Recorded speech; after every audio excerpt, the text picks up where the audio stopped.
Legend भारतीय अदाकार धर्मिंदर 90 साल की उम्र में चल वसे। भारतीय मीडिया के मुताबिक धर्मिंदर काफी अरसे तो बीमार सन, अस्पताल में दम तोड़ गए।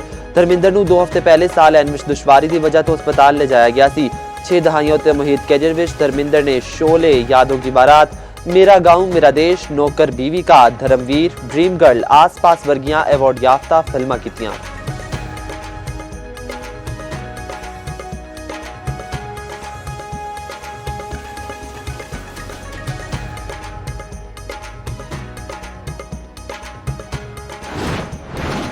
वज़ीर आज़म की बरामदगान उत्ते नाफिज एक्सपोर्ट डिवेलपमेंट सरचार्ज फौरी खत्म करने की हिदायत। मुल्की बरामदात में इजाफे लिए कायम जेली वर्किंग ग्रुप दी सिफारिशात उत्ते जायजा इजलास। एक्सपोर्ट डिवेलपमेंट फंड के पिछले 5 साल का आलमी मयार के मुताबिक थर्ड पार्टी ऑडिट कराने की हिदायत। शहबाज शरीफ ने आख्या फंड की रकम के बेहतरीन इस्तेमाल लिए निजी शोबे विचों मौजू चेयरमैन का इंतखाब किया जाए।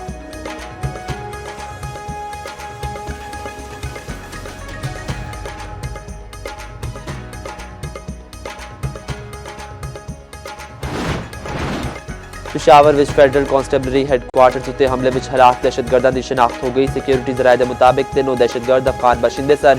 खुदकश हमले की इब्तदाई रिपोर्ट भी तैयार कर ली गई। इब्तदाई तहकीकात के मुताबिक हमले के वेले हैडक्वार्टर में परेड जारी सी। 450 एहलकार मौजूद सन। एक खुदकश हमलावर ने मेन गेट उत्ते खुद उड़ा लिता। एक ने सदर साइड तो अंदर बढ़ने की कोशिश की। सिक्योरिटी हाई अलर्ट सी। बमबार बैरियर तो अगे न जा सकिया।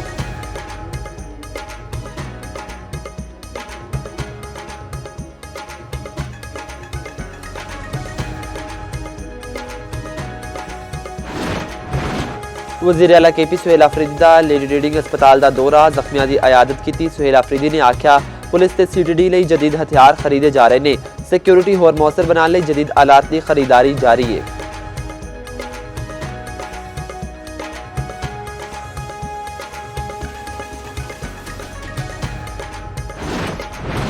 सदर मुमलिकत वज़ीर आज़म की फेडरल कांस्टेबलरी हैडक्वार्टर्स उत्ते हमले की मजम्मत। जख्मियों को फौरी तिब्बी इमदाद फराहम करने की हिदायत। आसिफ अली जरदारी ने आख्या खवारिज की दहशतगर्दी का मुकम्मल खात्मा पहली तरजीह है।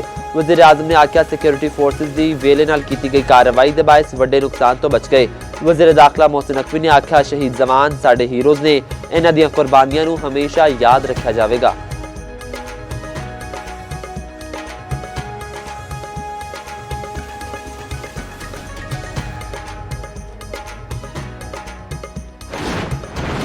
इस्लामाबाद हाई कोर्ट के जजां की इंट्रा कोर्ट अपील अदम पैरवी उत्ते खारिज आईनी अदालत में चीफ जस्टिस अमीनुद्दीन की सरबराही में 6 रुकनी बेंच ने समाअत की। 5 जजां वालों कोई भी अदालत पेश न होया। लाहौर हाई कोर्ट बार ते कराची बार दियां अपीलां भी अदम पैरवी उत्ते खारिज कर दित्तियां गईयां।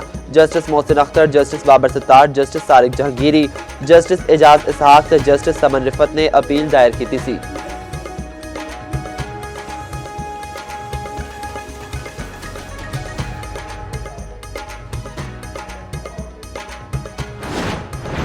नून लीग ने मैदान मार लिया। जिमन इंतखाबी मार्के में क्लीन स्वीप। कौमी असम्बली दियां 6 नशिस्तां जित लियां। पंजाब असम्बली दियां 7 विचों 6 नशिस्तां भी अपने नां कर लियां। PP 269 मुजफ्फरगढ़ ते पीपल्स पार्टी कामयाब रही। अन्य 18 हरिपुर में अपसेट उमर अयूब दी अहलिया हार गईयां। नून लीग के मतवालियां दा जबरदस्त जश्न, आतिशबाजी, भंगड़े ते मिठाइयां वंडियां गईयां। वज़ीर आज़म शहबाज शरीफ के जितने वाले उम्मीदवारों को मुबारकबाद। नून लीग की कामयाबी ते वज़ीर आला पंजाब मरीम नवाज खुश। एक्स उत्ते जश्न की वीडियो शेयर की। अल्हम्दुलिल्लाह लिखिया। वज़ीर इत्तलात पंजाब अज़मा बुखारी दी भी मुबारकबाद।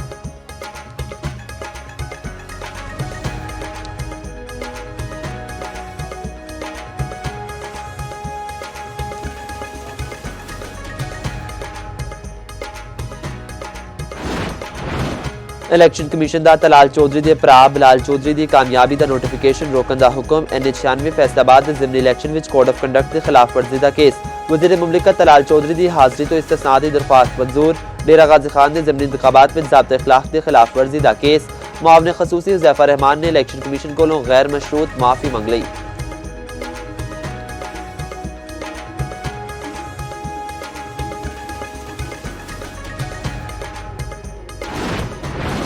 भारतीय वज़ीर दिफा का सिंध तो मुतल्लिक बयान अमली खतरा है। पाकिस्तान की राजनाथ सिंह के बयान की शदीद मजम्मत। तर्जुमान दफ्तर खारजा के मुताबिक भारतीय वज़ीर का बयान तुसी पसंद हिंदुत्वा जहनीयत को जाहिर करता है।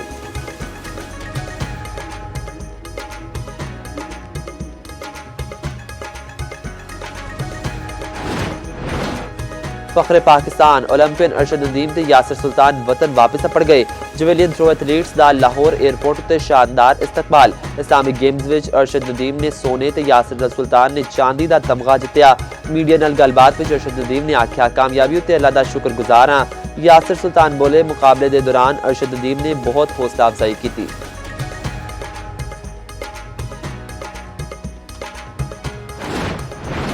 राइजिंग एशिया स्टार कप के फाते पाकिस्तान शाहीन वतन वापस अपड़ गए।